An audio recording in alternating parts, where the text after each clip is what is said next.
Now, the trial is about to start over 4 U.S. men accused of plotting to bomb 2 Bronx synagogues and shoot down U.S. military airplanes. The men face 8 charges, including conspiracy to use weapons of mass destruction and to acquire and use anti-aircraft missiles. We can now cross live to our Washington, D.C. studio, where Priya Sridhar is with the investigative journalist Webster Tarpley. Now, Priya, it looks like these 4 men are facing accusations on many fronts.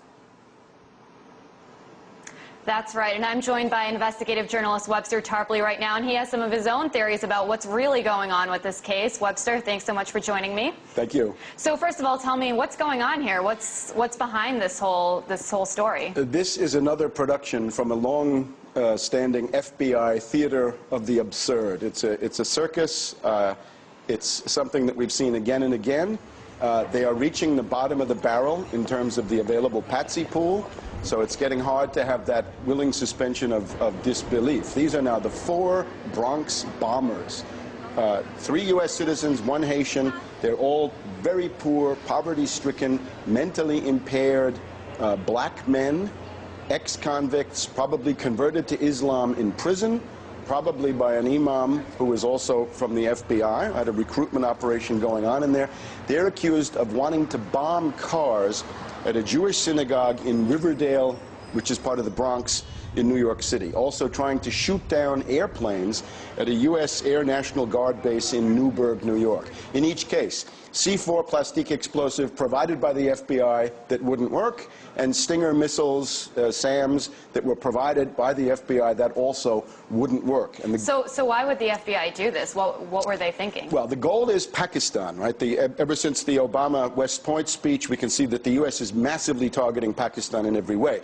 So in the past, we've had these things linked to all sorts of different countries, but now it's Pakistan. It's Jaish-e-Mohammed that these people have been sheep-dipped in. Right? A connection has been established for them. And let's just go through. Who are these patsies? James Cromity, described as a wannabe terrorist of limited capacity and limited means. Laguerre Payen, I guess he's the Haitian. This is, according to his own lawyer, mentally challenged, taking medicine for schizophrenia, a low borderline IQ, in other words, a moron. Right. Of the other 2, one is a purse snatcher, one of them was stupefied on marijuana the day of the big attack. And so how could, targeting cars outside of a synagogue, tell me the connection between that and Pakistan? Well, because you're going to whip up tremendous hysteria, Islamophobia, but not the Bush-style Islamophobia against Iran or Iraq or whatever that was, but now it's got to be directed against Pakistan, and that's the connection that they've created. The way they did this was the FBI provocateur involved is a guy called Maqsood.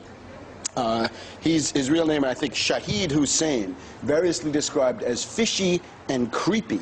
So he comes on the scene. These poor guys have just been released from prison. They're destitute. He comes on the scene with money, jobs, cell phones, computers, rent money, money to buy dinner, and he tells the principal, Patsy Cromity, brother, whatever you need, you're going to get from me. So it's really an open and shut case. According to the Associated Press, these people are amateurs.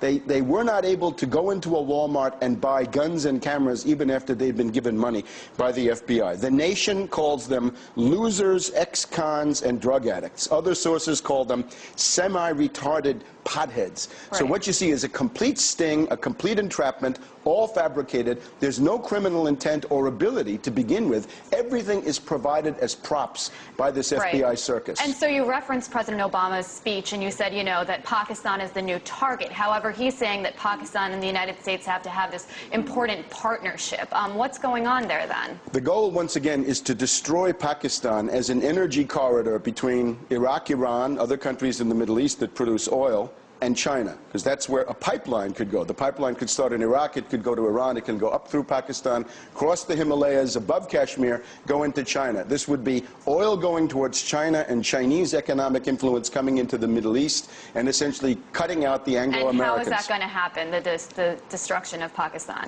The idea is to provoke a civil war. In other words, take the existing civil war inside Afghanistan and massively export it. The U.S. would possibly consider a direct attack on Pakistan, but they can't, because Pakistan is too big and it has nuclear weapons. So there's nuclear deterrence. The only way to do it is to take the Pashtun population in Afghanistan and Pakistan, rile them up into an independence movement, do the same thing with the people in Baluchistan, and with that you've carved Afghanistan, you've broken Pakistan into 4 pieces or 3, and you've even started to carve Iran, because those Baluchis are a peripheral group of the Iranians. So maybe these 4 men were kind of pawns. What's going to happen to them now? Well, they're going to be given a show trial, and this will coincide with the Khalid Sheikh Mohammed in this atmosphere now of war hysteria that Obama's trying to create against Pakistan. So the chances, I think, of a fair trial for them are about nothing. And again, this is all an insult to your intelligence. Nobody in his right mind could take these theories seriously.